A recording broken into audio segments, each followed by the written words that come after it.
That's called the dimension of the vector space. यहाँ पे दो रिमार्क्स लिखूंगा. The dimension, because there are a couple of remarks over here. The dimension of a vector space can be infinite. There can be infinitely many linearly independent elements. Okay. Number two, when the dimension is infinite, especially, okay, sometimes, okay, and it happens in case of infinite dimension only.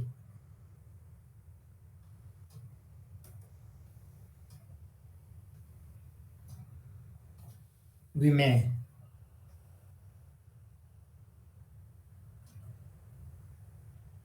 not be able to find the find not the only लिखूंगा, find a basis of the vector space. ठीक है.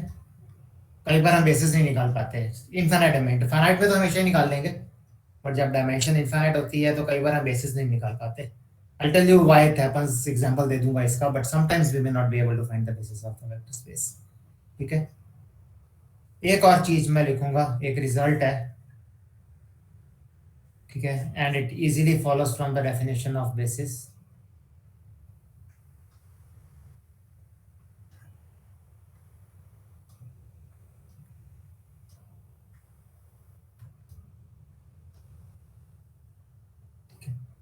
Result is this.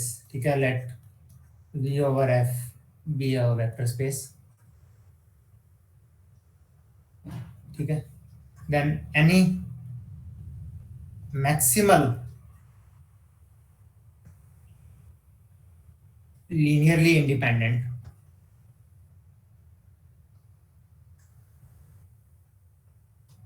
subset of V is called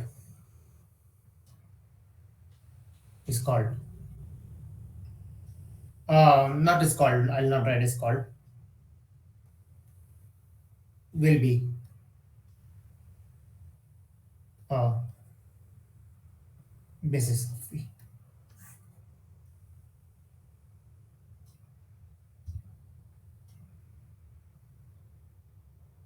result मैंने लिखा है कि it easily follows from the definition of the basis.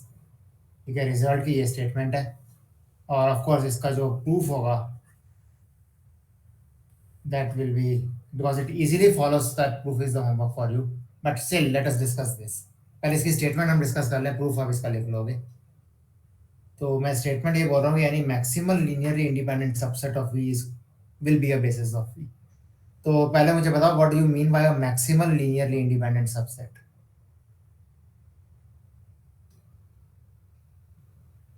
इसका क्या मतलब है?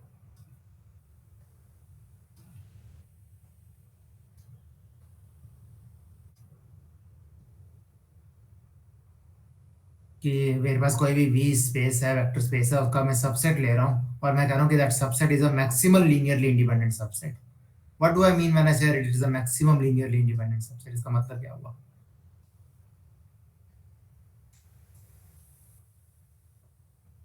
Anyone? You cannot put more vectors without sacrificing linear independence. Precisely. अगर मैं कोई भी सबसेट लेता हूँ, एक तो पहली बात तो ये कि उसके एलिमेंट्स लीनियरली इंडिपेंडेंट होने चाहिए, और दूसरा ये कि अगर मैं उसमें कोई भी एक्स्ट्रा एलिमेंट डालता हूँ तो फिर they will no longer remain linearly independent. You understand?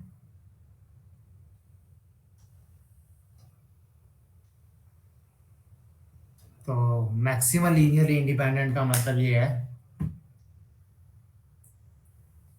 ठीक है. ठीक है. सो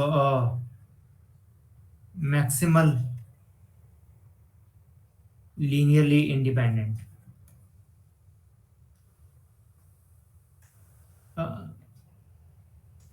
subset of V means that elements of that subset, जो भी subset मैं बोलूंगा, that subset are linearly independent, पहली बात तो ये, ठीक है, and if we put any additional element of V in that subset, ठीक है, the resulting subset is no longer linearly independent, ठीक है. This is what a maximal linearly independent subset means. Is that okay? समझ गए? Maximum मतलब उससे बड़ा नहीं हो सकता, छोटे तो होंगे बट उससे बड़ा नहीं हो सकता. Is that okay? Understand? ये डेफिनेशन क्लियर है?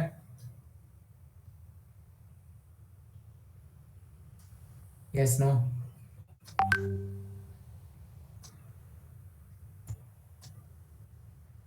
Yes, sir. Okay. तो if this definition is clear to you, तो अब मैं वापस पिछले पेज पे आता हूँ इस रिजल्ट के ऊपर. तो अब ये रिजल्ट बिल्कुल ऑब्वियस है, but you'll have to look for why is it obvious.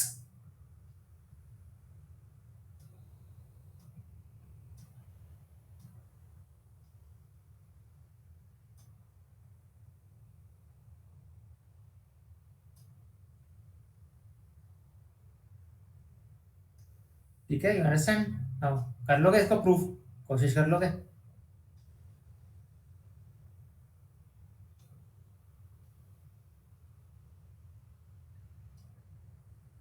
Would you be able to do this?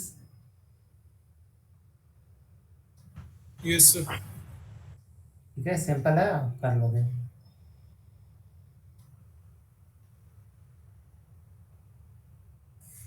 Okay, तो अब let's come back to our examples. तो if these things are clear, ये एक बार फिर से देख लो मैंने अभी तक क्या क्या किया है. ठीक है, ये बेसिस की डेफिनेशन लिखी थी. ठीक है, तो डायमेंशन होगी. ये दो रिमार्क्स हो गए कि डायमेंशन फाइनाइट की जगह इनफाइनाइट भी हो सकती है. Will just see why. And कभी कभी हम बेसिस नहीं लिख सकते इनफाइनाइट डायमेंशन के केस में. और फिर ये रिजल्ट है that any maximal linearly independent subset of V is the basis of V. That's the definition of maximal independent subset. ठीक है, done.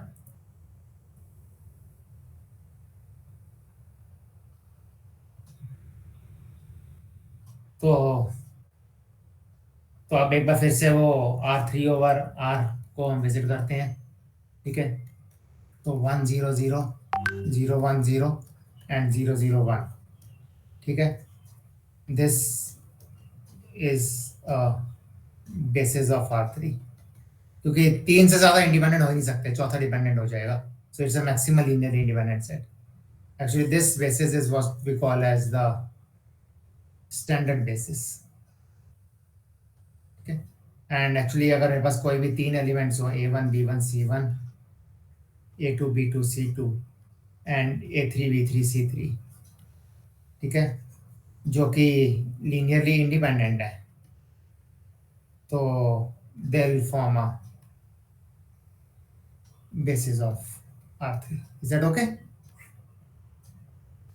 They'll form a basis of R3. Done? ये हमने कल किया था.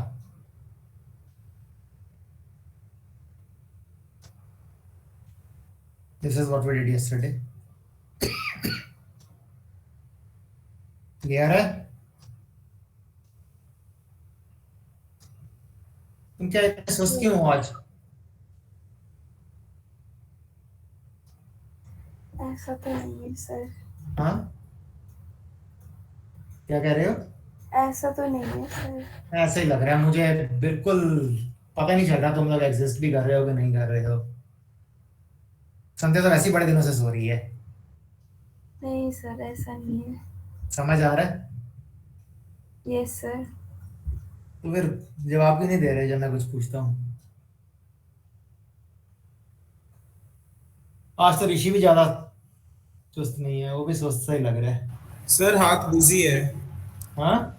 सर हाथ में सामान है, बार बार माइक पे क्लिक नहीं कर सकता। अरे क्या सामान है तेरे पास हाथ में, कहाँ पे है तुम? सर ऊपर ऑप्टो इलेक्ट्रॉनिक्स लैब में। अरे कौन सा सामान है हाथ में, तो साथ साथ कोई और काम भी कर रहा है? Yes sir. क्यों? एक चीज पे कंसंट्रेट कर। ठीक है सर। ना वो काम ठीक से होगा ना ये काम ठीक से होगा। या तो वो छोड़ दे या ये छोड़ दे। सर वही छोड़ देता हूँ। देख ले, जो इच्छा छोड़ दे। सर प्लीज आप एक बात बताओगे? हाँ पूछो। सर ऑफलाइन मेजर्स हो सकते हैं क्या हमारे? पता नहीं, मतलब आप चाहते सर हो कि कुछ नहीं चाहते? तो आइडिया होगा। हम्म। कुछ तो आइडिया होगा सर। नहीं चाहते हो या नहीं चाहते हो, पहले ये तो बताओ। बिल्कुल नहीं चाहते सर। बिल्कुल। क्यों? सर ऑनलाइन क्लासेस हुई है तो ऑनलाइन एग्जाम हो, जब ऑफलाइन क्लास शुरू होगी ऑफलाइन अच्छा, एग्जाम तो। चलो अभी अभी तक मुझे कुछ नहीं पता संध्या, मुझे बिल्कुल कुछ नहीं आइडिया। वैसे अभी तक लग तो नहीं रहा कुछ, क्योंकि अगर ऑफलाइन बुला भी लेंगे तो वो हॉस्टल अलॉटमेंट वगैरह करते करते भी टाइम लग जाता है।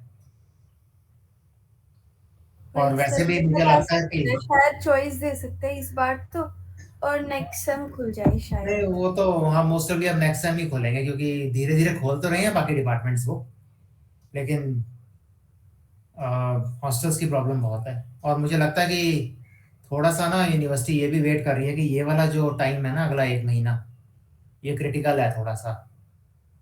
क्योंकि पिछली बार भी आपको याद होगा तो इसी टाइम पे केसेस बढ़े थे, ये दिवाली के कारण, ये फेस्टिवल सीजन जो आ जाता है। हो सकते हैं सर। तो ये फिर रहता है, अब से शुरू हो जाएगा, दशहरे से पहले शुरू हो जाता है और दिवाली के खत्म होते तक रहता है, सर उसके बाद। मेजर्स कौन दिसंबर में होंगे क्या हमारे मेजर्स? हाँ दिसंबर में ही होंगे, जो क्योंकि आपकी क्लासेस तो टाइम पर शुरू हो गई थी। Okay sir. ठीक है, मोस्ट ऑफ दिसंबर में ही होंगे। तो नवंबर तक हमें सिलेबस भी खत्म करना है और टाइम बहुत ज़्यादा नहीं है। हो जाएगा वैसे तो, बट थोड़ा सा स्पीड से करेंगे। Yes sir. थोड़ा सा तेज करते हैं, क्योंकि तुम 3 दिन तो हमने क्लास भी नहीं लगाई फर्स्ट दो सेशन दिन का। तो नहीं लगाई सर। हाँ, 2 दिन। 2 दिन, 3 दिन, एक दिन पहले भी था ऐसा इस सेमेस्टर में।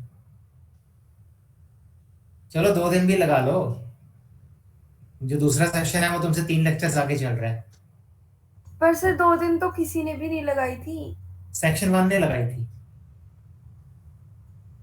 पता नहीं सर, हमने तो सुना था किसी ने नहीं लगाई है लगाई। उन्होंने भी। लगाई, मेरी तो लगी है सारी, सेक्शन 1 का कोई बंक नहीं हुआ।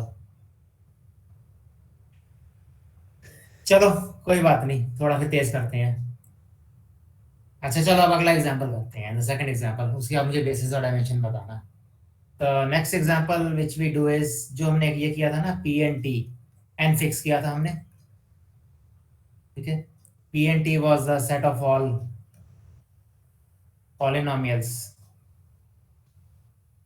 इन वेरिएबल टी, ठीक है, ऑफ डिग्री लेस देन और equal to n over R with real coefficients. ठीक है, तो इसमें अगर आपके पास कोई भी एलिमेंट है that's of the type a naught plus a one t plus a n t to the power n, n fixed है आपका। इससे कम हो सकता है, यानी कि कुछ कोफिशिएंट जीरो हो सकते हैं इसमें से। ठीक है, but that's the maximum, n से बड़ा डिग्री नहीं होगी। डिग्री फिक्स है यहाँ पे, एट द मोस्ट एन है। तो tell me any one basis and the dimension of this.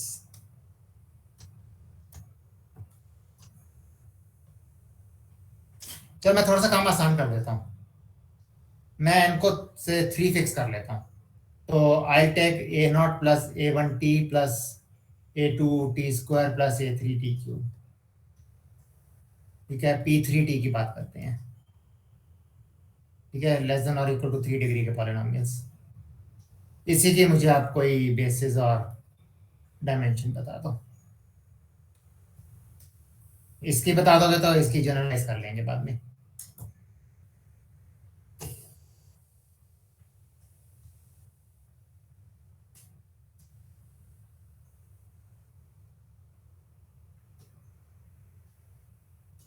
Sir dimension 4 और okay, basis 1 T t square t cube.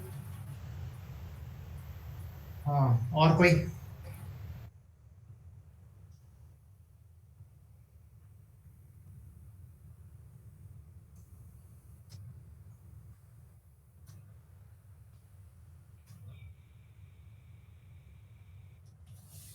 Is he right?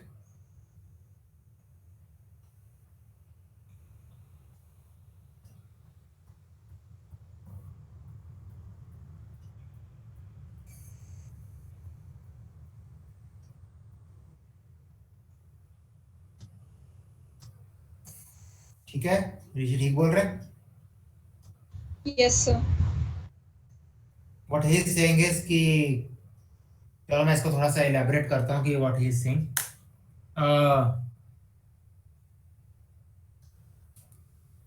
ये कह रहा है कि because every polynomial over here, इसमें 4 terms हैं, it's made up of these, ठीक है। बेसिकली ये 1 is nothing but t to the power 0, so कुछ लोग t to power 0 t t square t cube ऐसे भी लिख सकते हैं, क्योंकि 3 डिग्री तक का पॉलिनोमियल है तो it will be a linear combination of these 4 terms या दीज 4 टर्म्स, जैसे यहाँ पे लिखा भी हुआ है, ठीक है। तो 1 T t square t cube, ये भी आपके पॉलिनोमियल्स हैं, ये आपका p3t का ये एलिमेंट्स हैं, ठीक है। And any other polynomial is a linear combination of these, any other polynomial is a linear combination of these, but what you have to tell me, चलो लीनियर कॉम्बिनेशन तो है, तो अगर ये बेसिस होते हैं तो डायमेंशन तो 4 हो जाएगी, but what you have to tell me कि ये जो 4 पॉलिनोमियल्स आपने लिए हैं ये लीनियरली इंडिपेंडेंट है कि नहीं है। इंडिपेंडेंट भी तो बताओ ना। चलो every polynomial is a combination of these 4 polynomials, but are these actually linearly independent?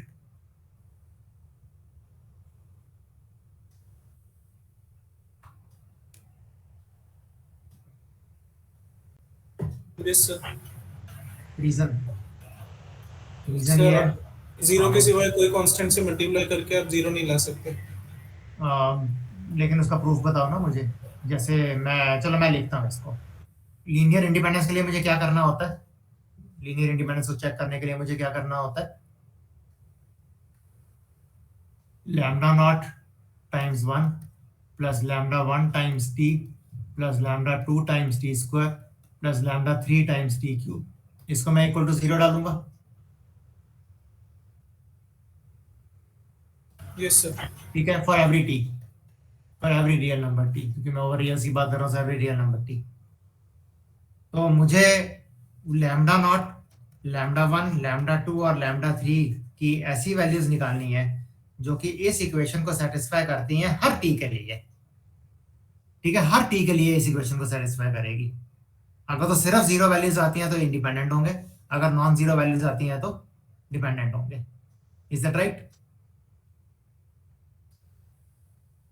That is how we check linear independence. Yes sir. Okay. Now,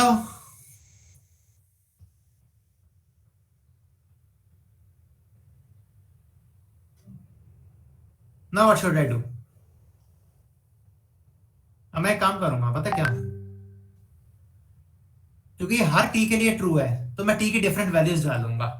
से मैं टी को 0 डाल देता हूँ, टी को 1 डाल देता हूँ, टी को से -1 डाल देता हूँ, टी को 2 डाल देता हूँ, कुछ भी वैल्यूज डाल देता हूँ। एक्चुअली मुझे 4 की, क्योंकि 4 पैरामीटर्स है ना, मुझे 4 वैल्यूज डालने की जरूरत पड़ेगी। तो ये 0 1 2 3 भी डाल सकते हैं, -1 भी डाल सकते हैं, ऐसा कोई वो नहीं है कि हमें यही 4 डालनी है। आप अपनी चॉइस से छोटी वैल्यूज डालने बेटर है, नहीं तो ये बहुत कॉम्प्लिकेट हो जाएगा। But you can put any, even fraction वो भी डाल सकते हो, हाफ, 1/3, 1/2, क्योंकि T can be any real number. You understand? मैं टी की डिफरेंट वैल्यूज डालूंगा क्योंकि डिफरेंट वैल्यूज के लिए भी ये इक्वेशन ट्रू है। सो अगर मैं इसमें lambda naught plus lambda 1 t plus lambda 2 t square plus lambda 3 t cube equal to 0, इसमें अगर मैं टी को सपोज 0 डालता हूँ, 1 डालता हूँ, ठीक है, -1 डाल देता हूँ और 2 डाल देता हूँ, ये डाल दूँ चलेगा? आप कोई और भी डाल सकते हो। यू अंडरस्टैंड मैं क्या कर रहा हूँ? Yes, sir. तो मेरा लैम्ब 0 डालूंगा तो लैम्डा नॉट 0 आ गया, 1 डालूंगा तो क्योंकि लैम्डा नॉट 0 आ गया मेरा, तो मैं इसमें लैम्डा नॉट को 0 डाल देता हूँ, तो lambda 1 plus lambda 2 plus lambda 3 मेरा 0 आ गया। -1 डालूंगा तो minus lambda 1 plus lambda 2 minus lambda 3 0 आ गया, ठीक है। और t को 2 डालूंगा तो मेरे पास 2 लैम्डा 1, ठीक है। एक्चुअली साथ में लैम्डा नॉट भी है सब में, बट लैम्डा नॉट तो मेरा ऑलरेडी पहली क्वेश्चन से 0 आ रहा है, मैं बाद में वैल्यूज डाल दूंगा। Plus 4 lambda 2 plus 8 lambda 3, is that okay? Yes, sir. तो लैम्डा नॉट मेरा 0 आ गया, तो ये सब खत्म हो गया। इन दोनों को जब मैं ऐड करूंगा तो मेरा लैम्डा 2 भी 0 आ जाएगा, Yes, sir. ठीक है। जब मेरा लैम्डा 2 इधर 0 आ जाएगा और लैम्डा 1 प्लस लैम्डा 3 0 आ जाएगा, और एक ही इक्वेशन मेरे पास रह गई, 2 लैम्डा 1 प्लस 4 लैम्डा 2, और लैम्डा 2 0 आ गया, चलो सब ठीक है। Plus basically I am left with 8 lambda 3 0 आ गया, और इन दोनों को सॉल्व करूंगा तो मेरा लैम्डा 1 भी 0 आ जाएगा और लैम्डा 3 भी 0 आ जाएगा। Is that right? Yes, sir. समझ गए? बेसिकली सिस्टम बन गया ना 4 इक्वेशंस का। तो इसका मतलब मेरा लैम्डा नॉट भी 0 आता है, लैम्डा 1 भी 0 आता है, लैम्डा 2 भी 0 आता है और लैम्डा 3 भी 0 आता है। और ये 0 आ रहे हैं चारों इन t की इन 4 वैल्यूज के लिए, क्योंकि इन चारों के लिए ही 0 आ रहे हैं, तो अब मैं t को कुछ भी डालूं तो भी 0 ही रहेंगे, because I want a common value ना। So therefore 1 t square t cube are linearly independent, and a naught plus a1 t plus a2 t square plus a3 t cube, where these ai's belongs to r, this is equal to p3t, ये span करता है इसको, therefore this is a basis and the dimension is 4, ठीक है। At the point, understand? समझ आई मेरी बात? Yes, sir. चलो एक ये एग्जांपल हो गया। नेक्स्ट एग्जांपल एक इसी का भाई लेते हैं। एक हमने पी एन टी की जगह पीटी लिखा था। PT was the set of all polynomials, no restriction on degree, but given a polynomial उसकी डिग्री तो फाइनाइट होगी। set of all polynomials in T, ठीक है, with real coefficients, ठीक है। and this PT over R एक vector space है with the usual addition, जो polynomials की addition और scalar multiplication होती है उसके साथ। so इसमें n पे restriction नहीं है कोई, so it's a0 plus a1t plus an t to the power n, ठीक है। n can be anything,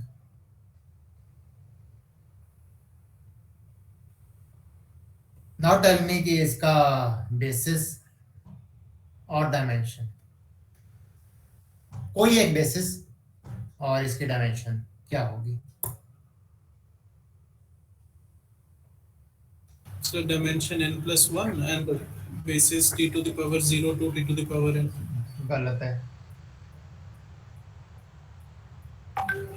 मैं ये कह रहा हूँ कि n पे कोई रेस्ट्रिक्शन नहीं है। n is arbitrary over here, n किसी भी डिग्री का पॉलिनोमियल हो सकता है। आप n को फिक्स कर रहे हो क्या? नहीं सर, मैं कह रहा हूँ for any given n the dimension is n plus 1 and नहीं, basis ऐसा नहीं ना होगा। वो आपको पूरे सेट की डायमेंशन बतानी है, आप तो n को फिक्स करके डायमेंशन बता रहे हो। okay.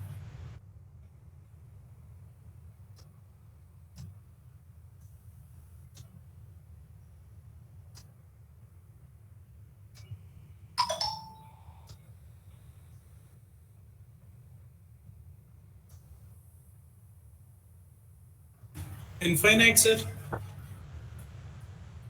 Infinite is the right answer, but tell me the logic. Sir, n can be anything, and for जैसे अभी कह रहा था मैं, for a particular n dimensions is n plus 1, and since n can be anything, so dimension for the whole set is infinite. तो मुझे उसके लिए बेसिस बताओ फिर।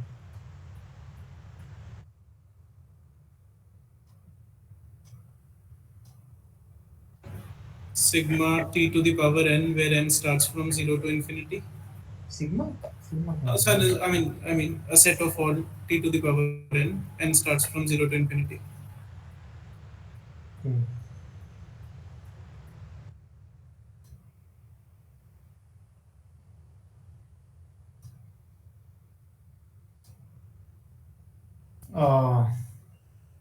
बाकी लोग भी मुझे सोच के बताओ थोड़ा।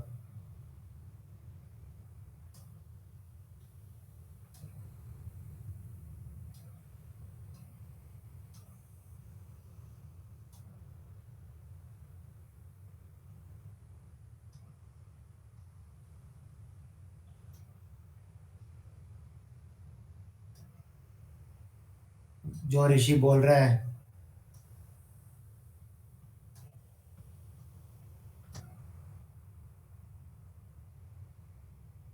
do you understand?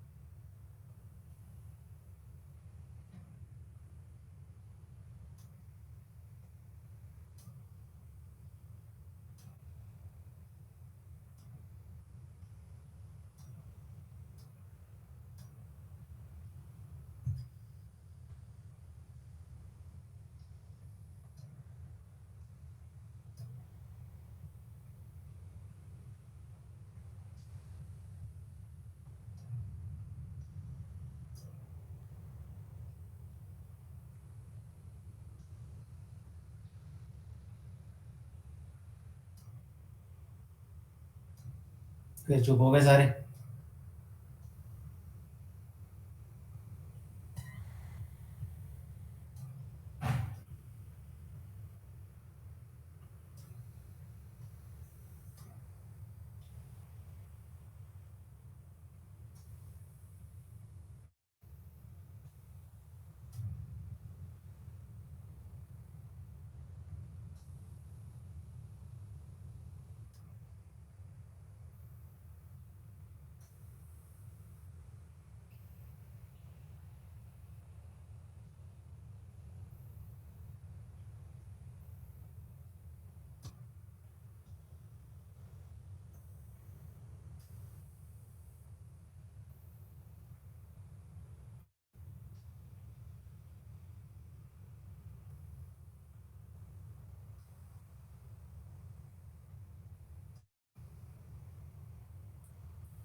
ओके, कोई नहीं बोलेगा तो मैं ही बोल लेता हूँ।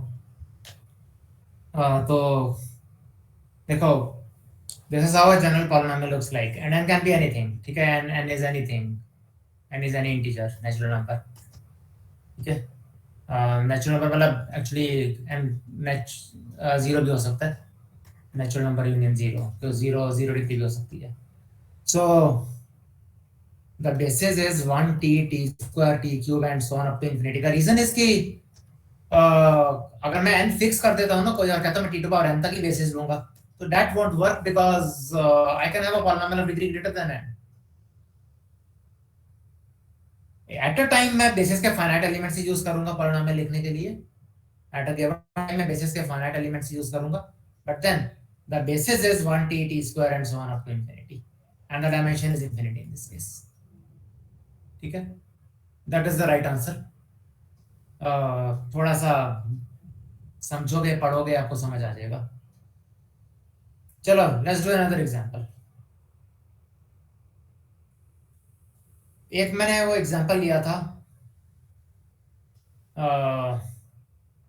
v to be the set of all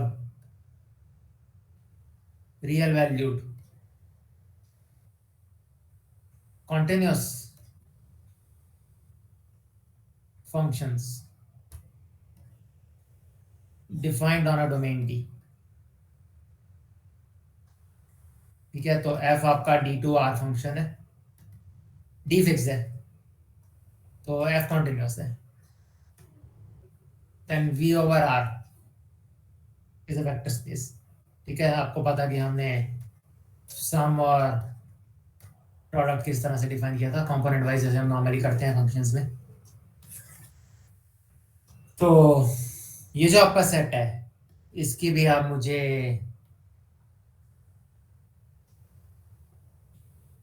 dimension और कोई एक बेसिस बता दो।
बताओ।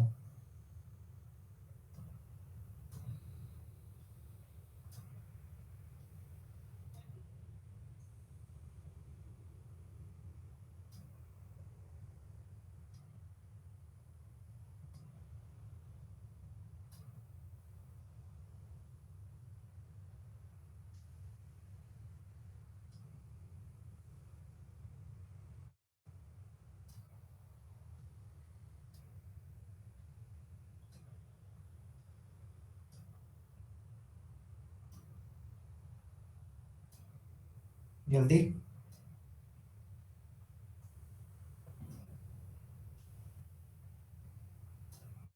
Any guess work? Sir, we need at least a variable and a constant to make a function. हाँ हाँ, वो तो है ही है। तो सर आगे क्या करें इसका?